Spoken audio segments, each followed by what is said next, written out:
All right, this is another one I want to share because this is important during the time. Now, you see, I'll play the video.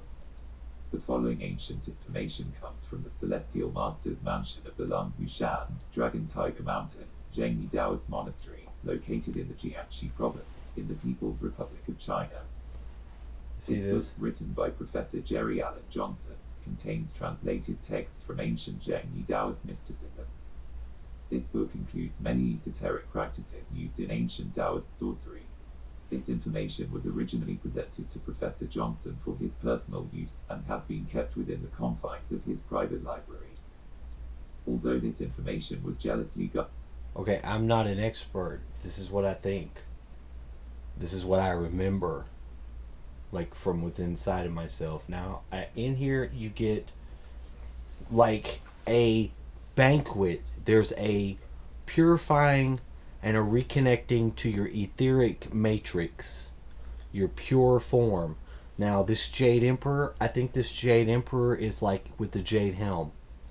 It's I think it's quantum computer. I think it has to do with the grid, the matrix. Now, I do believe that there is a grid matrix here by some sort of pre-Syrian king incursion onto the earth, and I think it's a harkening back to that, and I feel it. I feel that it's good. There's some of this stuff. So let me go back to this. Let it play.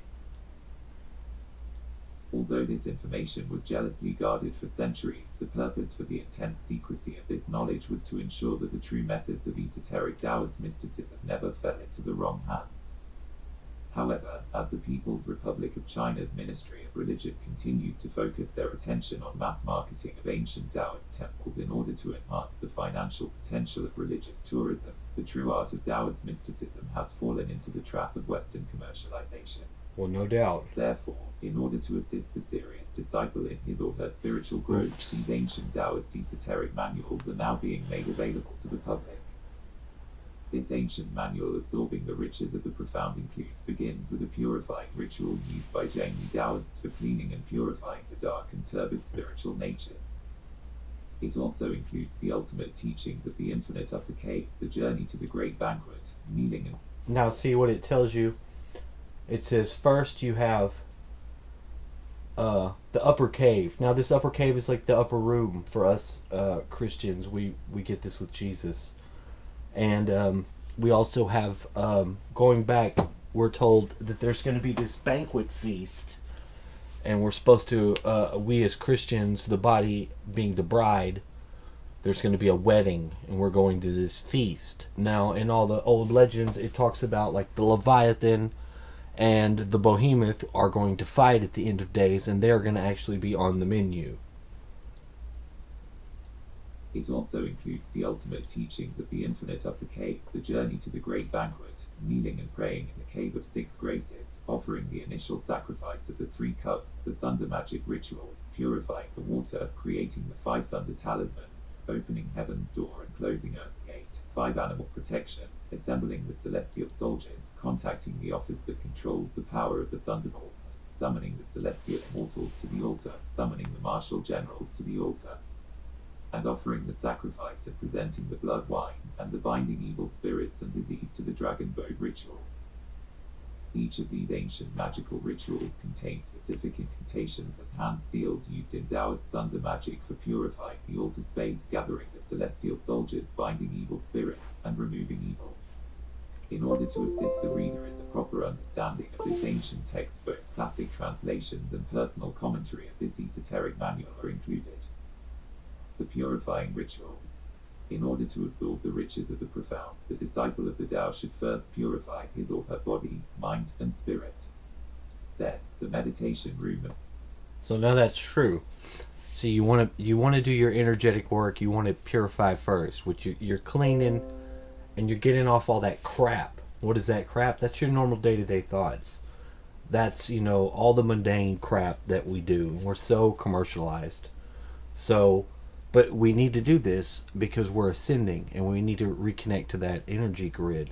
See, here's another thing. All these people and all this fearfulness and thinking somebody, if they're into stuff like this, is doing evil to them. No, That's you're not. There's no time for doing evil to nobody. What we're trying to do is we're trying to get our energy matrix back to source. That's not easy, with all the crap that we got going on. But now you find in this that there's some, like, okay, there's a dragon and a sunboat mentioned in this ritual, and I'm just analyzing this ritual because of what I think, and I've intuitively landed on this, and I've been checking really into the Jerry Allen Johnson Daoist magical literature. It seems familiar to me, um, and I'm running on the belief that I think this has something to do with something older and something more.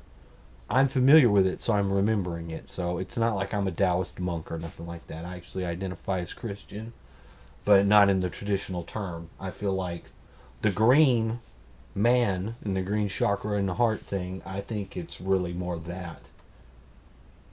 So highest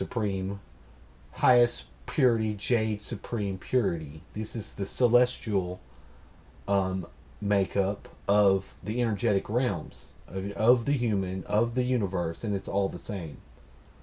You sort of skip down into it, and it shows you on this. Let me get down here. Heaven respects the immortals of time. There are four duty gods, also known as the four pillars of time, which stand guard over the hour, day, month, and year. These four immortals are responsible for the energetic and spiritual events which occur within specific time periods, and they are also responsible for controlling all kinds This of is Jerry disasters Allen and Johnson's subtropical book. diseases, e.g. So you see this malaria. square? This square is The right job is right to in our present the middle. Jade Emperor with all of the memories And you have of all these specific different events that have occurred entities. during That's the sort lives of like all individuals living you on get Earth. the high priest The were immortal in who the is in charge of the Urim and 24 the hours. Thummim thing. The immortal who commands during the 72 time periods. If I can get The down to immortal somewhere who else. comes one time a day. The cup. 7. Heaven Now I've respects done the all this. immortals of plagues I and have the strange cup. diseases. It's very These immortals strange, are but in like charge of I've various plagues but and it's a little strange bit. diseases This like I have pox, this. red eye, chills, colds. The immortal who uses Drunken the YM and immortal. Yang poisons.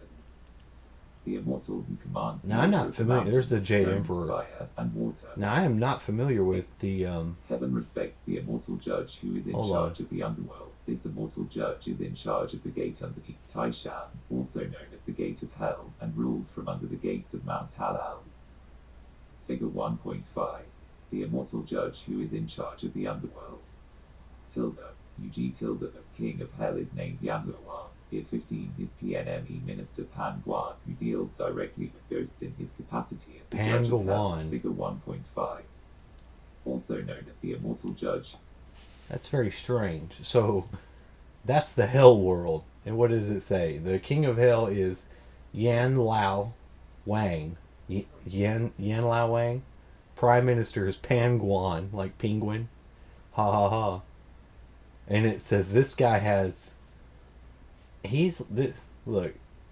Yeah, this is crazy. Horse face and cow head. Those are his two minions. So you got a lot of minions. We'll stop that for now. So this is one example of the thing because this is a Taoist ceremonial magic thing. It's in the ritual. Now, see, the ritual has a correspondence to your energy body makeup. The template for your light body and your physical and the interlay of that. See, we've been hacked and added to, and that's why we're all dense and fleshy. And that sucks. But at this current time, we're changing. Our DNA is opening up. We're having communications coming from our great central sun in the center of the Milky Way to our sun, and it's blasting off on us. It's pulsing us. So that's pretty cool because all that stuff's going on right now. But I wanted to share this, and because of the this is a very good example of some of the things you can find in some of these old rituals. You know what I mean? It's clearly the energy structure and the dance and the interaction with the inner archetypes. And it doesn't matter if they're Asian or if they're Native American. It's all going to end up being at the same level, the same. And there you can vary it, of course, use your imagination. But what is going on is you're having profound connecting in of the archetype realm, that vast, more than top of iceberg part of our beingness that dwells more in the infinite, and it's a rectifying of that. They have the sun boat and they have the dragon boat. And the dragon boat, they load it with all the diseases and send it out. So at the end, at the cycle's in count, the long count ends, and whoever the person that's for the tribe, the shaman person, is supposed to perform this ritual, but it's sort of the drama of that is like the play is like it's a structurally important part of the makeup of the universe. So it's something worthwhile doing, and we're having that going on now because we're having the equinox and we're having a super moon. So there you go. Put that out.